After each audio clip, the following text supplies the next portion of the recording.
It's a Friday edition of Locked On Grizzlies. Memphis loses in their penultimate Summer League game, almost done out in Vegas. Jaylen Wells shut down for the remainder of the Vegas Summer League. That is the right decision.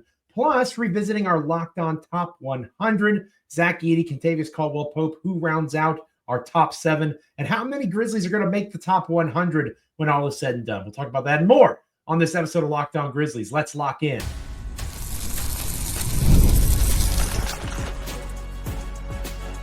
You are Locked On Grizzlies, your daily Memphis Grizzlies podcast, part of the Locked On Podcast Network, your team every day. Oh, it is Friday. You have got to get down on a Friday. Fun, said the wise Rebecca Black once upon a time. We're looking forward to the weekend. We are partying here on this Friday episode of Locked On Grizzlies. It is I, Joe Mullinax, once again, your host. DeMichael Cole will be back with us. I promise it's coming. But DeMichael, between his trip out to Vegas, lots of other things going on, it's a good time of the year for him to get a bit of a breather. DeMichael will return. I'm so glad that you're with me for the next 30 or so minutes here on Locked On Grizzlies. Today's episode of Locked On Grizzlies brought to you by Gametime. Download the Gametime app, create an account, and use the code LOCKEDONNBA for $20 off your first purchase. We are free and available wherever you get podcasts as proud members of the Locked On Podcast Network, your team each and every single day. Like, comment, rate, review, subscribe on Apple, Spotify, Amazon, Google, YouTube, literally anywhere you get a podcast. Make Memphis Grizzlies beat writer for the Commercial Appeal, DeMichael Cole, my co-host for this podcast. Make the two of us a part of your NBA and Memphis Grizzlies content consumption each and every time that an episode drops. If you're already an everydayer, thank you so much for hanging out each and every time that an episode does indeed drop into your feed. If you're not that person, but you're checking us out today, consider becoming an everydayer. Be a subscriber, a liker, a commenter. We are happy to call this little corner of the internet our home, Locked On Grizzlies. And I am happy to say that I told you so. And I feel like I've been doing this more lately, and I apologize for that, first and foremost. I want to get that off my chest here, because nobody likes a person that brags, right? A braggart. I try not to be that guy. I'm fairly humble. When you think Joe Mullinax, first and foremost, you think handsome, right? You think ravishing good looks. And then beyond that, just barely, by the skin of my teeth, you think basketball savant, right? Ruggedly charming. Clearly, it's an oversight that the Memphis Grizzlies or any NBA franchise has not brought me in for at least a consultant role to this point. But once you get past all of those, humble moments of inner reflection, I try not to be that guy, except for when I'm that guy every time, because people like to point out all the times I'm wrong. And in fairness, I am wrong sometimes. I said that Jaylen Wells was playing well enough and was doing enough that he didn't need to play any more Summer League basketball. I had seen enough. And sure enough, the Memphis Grizzlies agreed. DeMichael at DeMichael C on his X account posted before the game against the Atlanta Hawks on Thursday night. Grizzly spokesperson says that Jaylen Wells will no longer play in Summer League. He doesn't need to. I had seen enough.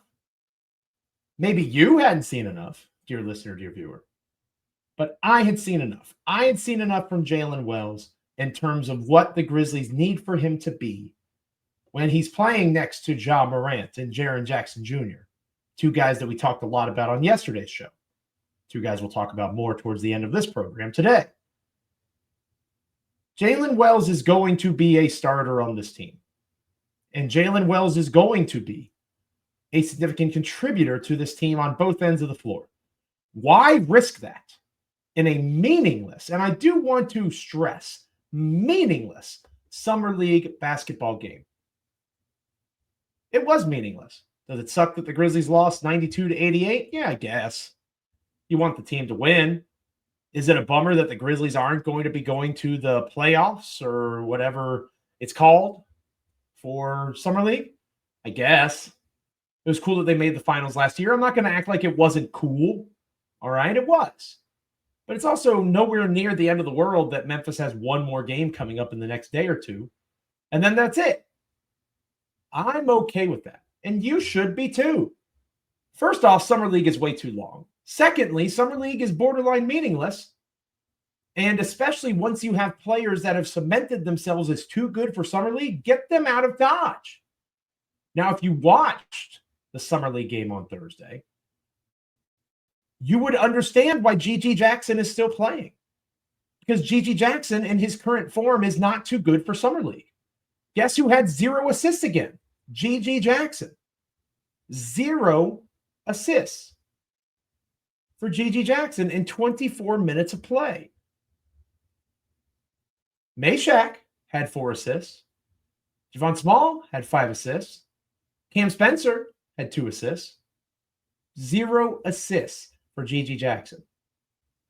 I don't care that G.G. didn't make a 3. That doesn't bother me. I don't care that G.G. only had 4 rebounds in 24 minutes of play. That doesn't bother me either. It doesn't bother me that Small and Meshack both out-rebounded G.G. What bothers me is the lack of assists and creation off the dribble for others, because that is something that G.G. is going to be have to do if he's going to contribute in a meaningful way at the end of the rotation for the Memphis Grizzlies this coming season. It doesn't bother me that Cam Spencer shot 4 for 12 from beyond the arc and 6 for 17 overall. I could care less about that. I really could. What bothers me is that he had 4 turnovers to 2 assists. That's a 2-to-1 ratio in the opposite direction. Technically 1-to-2. 1 assist for every 2 turnovers. The decision-making isn't there for somebody that you would want to be that 5th guard behind Ja and Jaylen Wells and Scottie Pippen Jr. and Ty Jerome. It's not there right now. They need the reps. Meshack is fighting for a 2-way contract. He needs the reps. Javon Small is on a 2-way contract, but you have to see what you've got in the young man. And truth be told, I thought he had the best game of all of these Grizzlies players. 5 assists, 1 turnover in 24 minutes of play. 3 for 7 from beyond the arc. 17 points on 12 shots. 4 for 5 from the charity stripe. 5 assists, 5 rebounds. Small was the best player for Memphis against Atlanta in that Summer League game. But he should continue to play. Absolutely should continue to play. Tyler Burton, who should be fighting for a 2-way contract, should continue to play.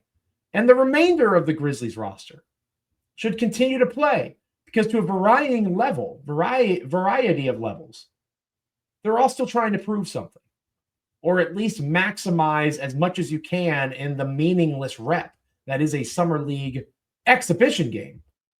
Maximizing those live minutes and continuing to instill the culture trying to use.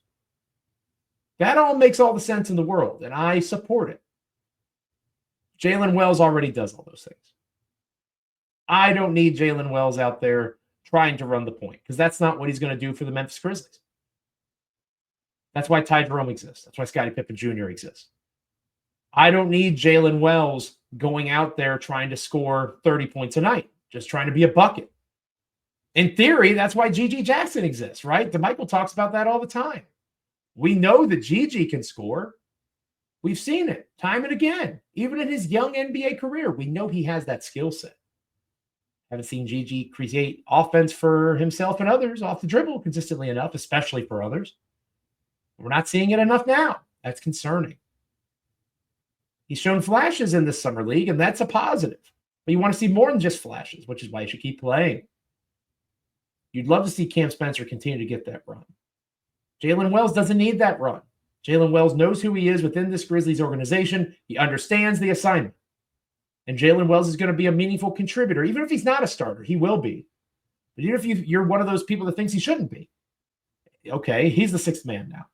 He's getting 20 to 24 minutes off the bench. He's going to start because that's how good he is. He's the 4th best player on the team, like we talked about yesterday. I firmly believe that. And Wells displayed the tenacity, the focus, the fortitude, all the things that you'd want from somebody like him. If you're concerned with Wells really is athleticism, is playing in Summer League basketball going to fix that? The answer to that question, dear listener, dear viewer, is a resounding no. Let me know how you're feeling going into the end of Summer League, how you're feeling about Jaylen Wells getting the shutdown, Memphis losing to the Hawks. I could care less about them losing to the Hawks. I'm glad that they're going to keep playing some of these guys going down the stretch, and I'm glad that Jaylen Wells is done. Go focus on your offseason, young man. Work on that game. As the kids say, get back in the lab. When we come back here on Locked On Grizzlies, we are going to talk about the Locked On Top 100. I have a couple more names to unveil. Spoiler alert, you probably can already kind of tell who those names are, but you don't necessarily know the order yet. Zach Edey, Kentavious, Caldwell-Pope. We'll talk about them both coming up next here on Locked On Grizzlies. Today's episode of Locked On Grizzlies is brought to you by Gametime. We've all been there, logging on early, waiting forever for concert tickets to go on sale, only to lose your spot for a show that you've been dying to see. Live music should be about making memories, not dealing with the stress of ticket shopping. That's where Gametime comes in. Gametime makes getting concert tickets faster and easier than ever. Prices actually drop as it gets closer to showtime, and you can save up to 60% off with their killer last-minute deals. With Gametime, the price that you see is the price that you pay, no hidden fees. And if plans change, the Gametime guarantee has your back with cancellation protection and more. Take the guesswork out of buying concert and show tickets with Gametime. Download the Gametime app, create an account, use the code LOCKEDONNBA for $20 off your first purchase. Terms apply. Again, create an account, redeem the code LOCKEDONNBA for $20 off. Download the Gametime app today. Last minute tickets, lowest price, guaranteed. Go and check out Gametime right now. What are you waiting for? So yesterday, I introduced this idea of the Locked On NBA Top 100, right? The Ringer has a list. ESPN has a list. We're big enough at Locked On Podcast Network that we can have our own list. And darn it, that's exactly what we're working on as we speak. We are cultivating, we're processing the data, we're analyzing the numbers, and we are carefully crafting our list of the top 100 players in the NBA. And yesterday, I talked about my top 5. I talked about Ja Morant being number 1. And that inspired pretty solid debate in the comments on YouTube in particular. Ja versus Jaren. The greatest ability is availability. That was pointed out a couple of times. I've said that a time or two. So it's a little bit hypocritical. I don't disagree. But again, like I said yesterday, I saw enough of the old Ja in the end of this past season that I'm comfortable putting Ja in front of Jaren. But it ain't by much. It ain't by much. In the Ringer, who I mentioned a moment ago, in their list, they have Jaren as better than Ja currently on their top 100 list that was updated, I think, last on June 4th. So if you think Jaren is better than Ja at this time, you're not going to get much of an argument against it from me. But this is my list after talking with Michael Cole, and Ja was 1, Jaren was 2. Remember, Santi Aldama was 3. We'll talk more about Santi here in a moment. Number 4 was Jaylen Wells, the previously mentioned Jaylen Wells, the recently shut down from Summer League, Jaylen Wells. And then number 5 was Ty Jerome. And yes, Ty Jerome has not played a minute of Memphis Grizzlies basketball yet, but I went with Ty Jerome at number 5. That puts us at the last 2. Now, I want to stress, do I expect the Memphis Grizzlies to have 7 players in the top 100 of the NBA? No, I do not. I'll talk about how many I do expect them to have at the end of the program today. Am I going to put 7 names because I'm able to, and I like talking about the Memphis Grizzlies and why they're good? Yes, I am going to do that. And that leads me to number 6. And I went with Zach Edey at number 6 on my 7 best Grizzlies. And the reason for that is twofold. One, Edey did have a good season, despite what good buddy of mine, Matt Moore, at HB Basketball on X, host of the Locked On NBA podcast, Locked On Nuggets, a great Substack, HB Basketball, all that great stuff. Matt Moore does not like Zach Edey. I like Zach Edey. And I see Zach Edey at 7'4", 290 pounds as a valuable piece to what Memphis is trying to do moving forward. That big-bodied screen setter that can rebound and defend and do a lot of different things as an elite role-playing big. Zach Edey's pretty close to that already, especially in those specific spaces of screen setting, of rebounding, especially offensive rebounding. He has aspects of his game that haven't been tapped into yet, right? Former 2-time Naismith Player of the Year in college basketball. There are things that he is capable of on a basketball court that the Memphis Grizzlies coaching staff this past season was not able to fully tap into. So I think in his sophomore season, we will see even better Zach Edey from Zach Edey. And that's a good thing because the Grizzlies are going to need a better Zach Edey if they're going to contend in the Western Conference, compete in the Western Conference. But Zach Edey is already really strong as a screen setter, as a force in and around the paint. You have to respect him. Doesn't mean he's unstoppable because he's not. This isn't college basketball. There's plenty of really athletic, big guys that roam the NBA that could potentially give Zach Edey trouble. But to act like Zach Edey is not worthy of NBA rotation minutes is asinine. And Matt and a lot of others tend to be in this polarizing situation on that side of the coin. Me, I think he's absolutely going to be a starter for the Memphis Grizzlies, and I think that he's going to be a starter for them for the foreseeable future. Because what does Zach Edey do well? He sets screens. He rebounds. He does winning basketball things that Memphis needs to be done alongside Jaren and Ja. If you have a weaker rebounding and screen setting four in Jaren, which the Grizzlies do indeed have, you need a big that is able to supplement and expand upon those skills. Zach Edey does that. So Zach Edey's number 6 for me. Number 7, Kentavious Caldwell-Pope. Honorable mention to Scottie Pippen Jr. I think you could have made an argument for Scottie here. But I went KCP. And the reason that I went KCP is I am a believer in the value of veteran leadership. And I'm a believer in the value of championship pedigree. Now, I am not trying to say that anybody on the Oklahoma City Thunder that won a title should automatically be valued more just because they were a part of the journey of Shai Gilgeous-Alexander, Chet Holmgren, J-Dub, and the rest of the OKC Thunder. I am saying that if you remember that Denver Nuggets championship run, Kentavious Caldwell-Pope played a pretty large role in it. And I am saying that when you look at what he did with the Orlando Magic this past season, you have to weigh it with a grain of salt because there was no true point guard facilitator creating offensive opportunities. In Denver, the guy's name is Nikola Jokic, the best basketball player on the planet. And kudos to SGA. It's probably closer than it has been in a couple of years. But Jokic is still the best. And he's a point center for the Denver Nuggets, if you ever watch Denver play. So one of the very best offensive creators, perhaps in the history of basketball, was a guy helping him out there. That certainly didn't exist in Orlando. And Jokic doesn't play for the Memphis Grizzlies, but Ja Morant does. And Ja Morant has the capacity to be a better creator than anybody that the Orlando Magic had this past season. If that wasn't true, they wouldn't have given up what they gave up for Desmond Bane. They wouldn't have prioritized Tyus Jones coming in and being a member of the organization. The Magic desperately needed lead guard play. So Ja Morant's going to be an upgrade for KCP. And KCP is still a pretty stout defender. He still has the length. He still has that physical strength. He still has that mindset.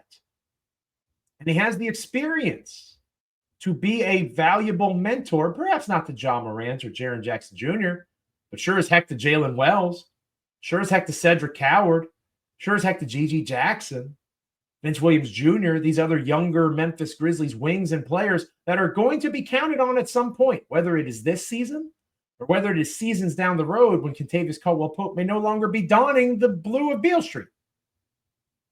This guy is going to leave his mark on this team, and he is going to see the opportunity that the Memphis Grizzlies have, and he is going to do his best to maximize it. And I believe in the value of having been there, done that, and the tangible confidence that comes along with the truth that you have actually done it before. So Scottie Pippen Jr. had a heck of a series against the Oklahoma City Thunder. He deserves all the credit in the world for that. And I do think that Scottie is going to be a key component of this Grizzlies rotation this coming season. However, Kentavious Caldwell-Pope, even though, again, hasn't played a minute of basketball for the Memphis Grizzlies just yet, he is going to be somebody that defends. He's going to be somebody that takes and hopefully makes threes. And because of Jaren and Ja, again, the whole point of this conversation now, do the players that are brought in help amplify what Morant and Jackson Jr. bring to the table? KCP does that in a variety of levels, and because of that, he's number 7 on my list. So Ja Morant 1, Jaren Jackson 2, Santi Aldama 3, Jaylen Wells 4, Ty Jerome 5, 6 is Zach Edey, 7 is Kentavious Caldwell-Pope.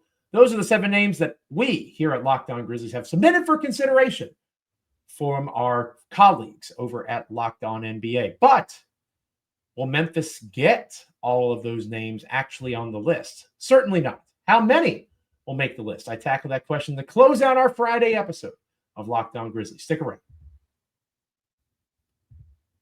Today's episode of Locked On Grizzlies is brought to you by OpenPhone. If you're running a business, you know that every missed call is money left on the table. Why would you do that? Think about the last time that you had an urgent need, a plumber, a service provider. If the first person didn't answer, did you wait for a call back? Of course not. You probably moved on. That's why you need OpenPhone. They're the #1 business phone system built to streamline and scale your customer communications, all from an app on your phone or computer. OpenPhone lets you manage business calls and texts from a single app, and there is a wonderful shared inbox feature that is a game changer. Your team can jump into any conversation instantly without missing a beat.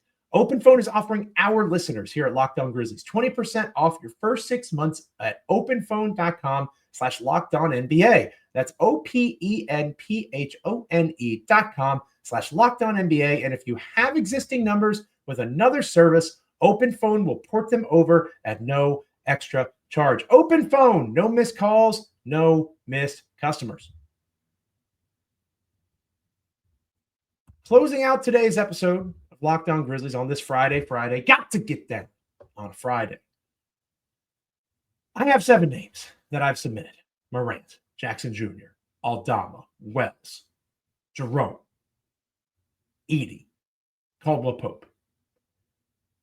No chance in HE double hockey sticks all 7 of those names make the top 100, right? How many of them actually will make the top 100?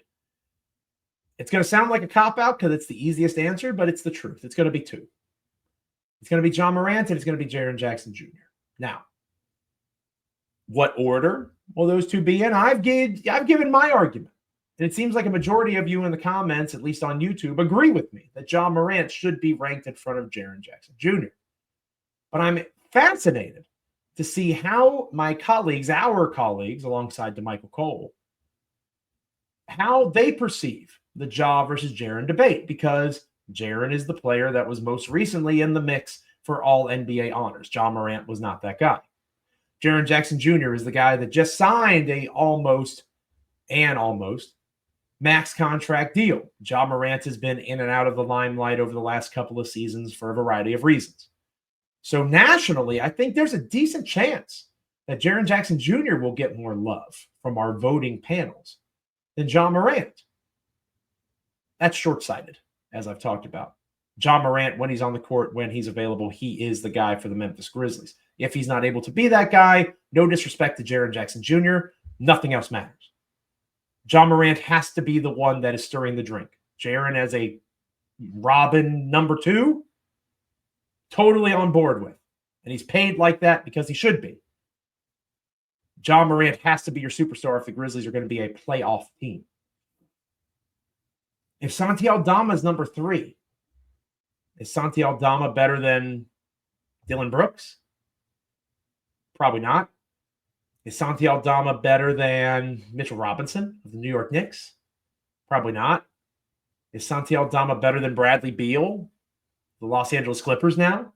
Maybe so. But according to the Ringer, Bradley Beal is number 100. So if Santi is to squeak in at the end of this list, Jaren and Ja will be top 25 to 35 players, right? Maybe a little bit less. If it's a little bit less, I'm going to lose my mind on a future episode of Locked On Grizzlies. Should be top 35 or so players in the NBA, those 2 guys. But I think it's highly likely Memphis doesn't get another name on that list. Because Santi Aldama, for the growth that he showed this past season, a career high in rebounds, a career high in assists, 3-point shooting, he had a great season in a contract year, and he got paid for it. But is Santi as a reserve big? He'll probably be a starter to start the season. But is Santi as someone who, in his ideal role with this Grizzlies roster, the way it's constructed, 25 or so minute a night, 6th man big? Is Santi one of the top 100 players in the NBA? I think he's a tweener. I think he's in the mix. I would feel a heck of a lot better about saying, yes, he is one of the top 100 players in the NBA if he were a better defender. But you and I both know that he is not the best defender on the planet. Desmond Bane made that very clear in a bench interaction earlier this year. Important to point out, despite their argument in that situation, Santi Aldama recently got married. Kudos to Santi and his beautiful bride. Desmond Bane was at the wedding.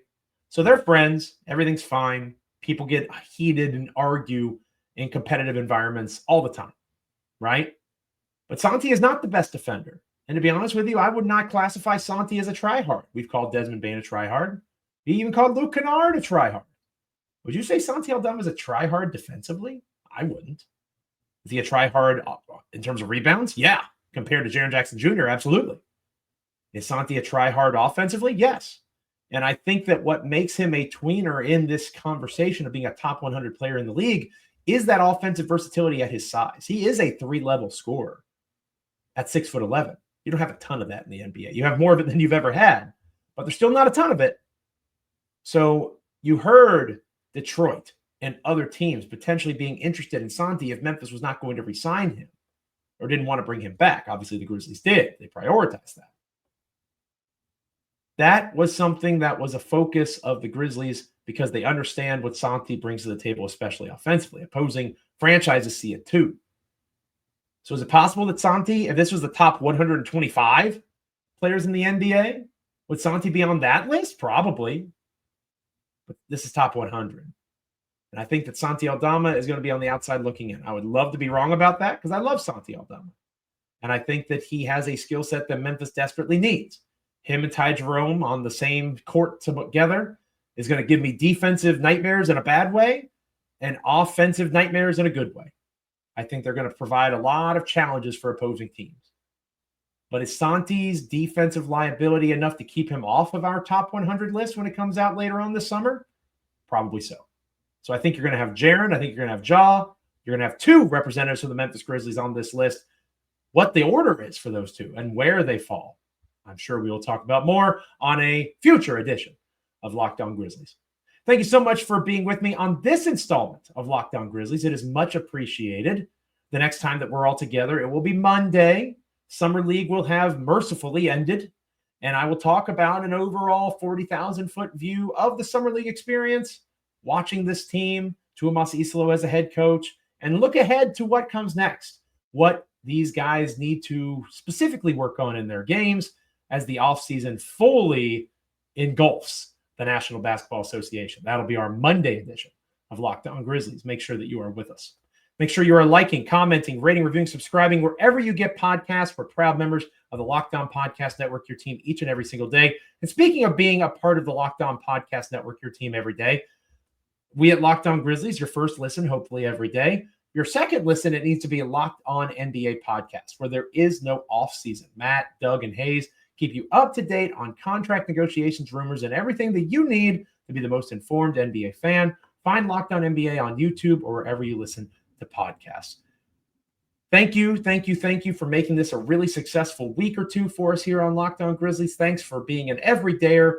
Apple, Spotify, Amazon, YouTube, Google, wherever you get podcasts. Become an everydayer if you're not already one. Make sure that you're hanging out with me, you're hanging out with Michael, and next week when we are back together, reunited, it will feel so good. Make sure you're hanging out when the dynamic duo rides once more. Each and every time an episode comes out, hopefully we are part of your NBA and Memphis Grizzlies content consumption. We are thankful 1,000 times over that you stop by and check out Locked On Grizzlies. Have a wonderful weekend. Be safe out there. Enjoy the weather. Find a pool and enjoy the end of Summer League basketball. I will catch you next time here on Locked On Grizzlies. See ya.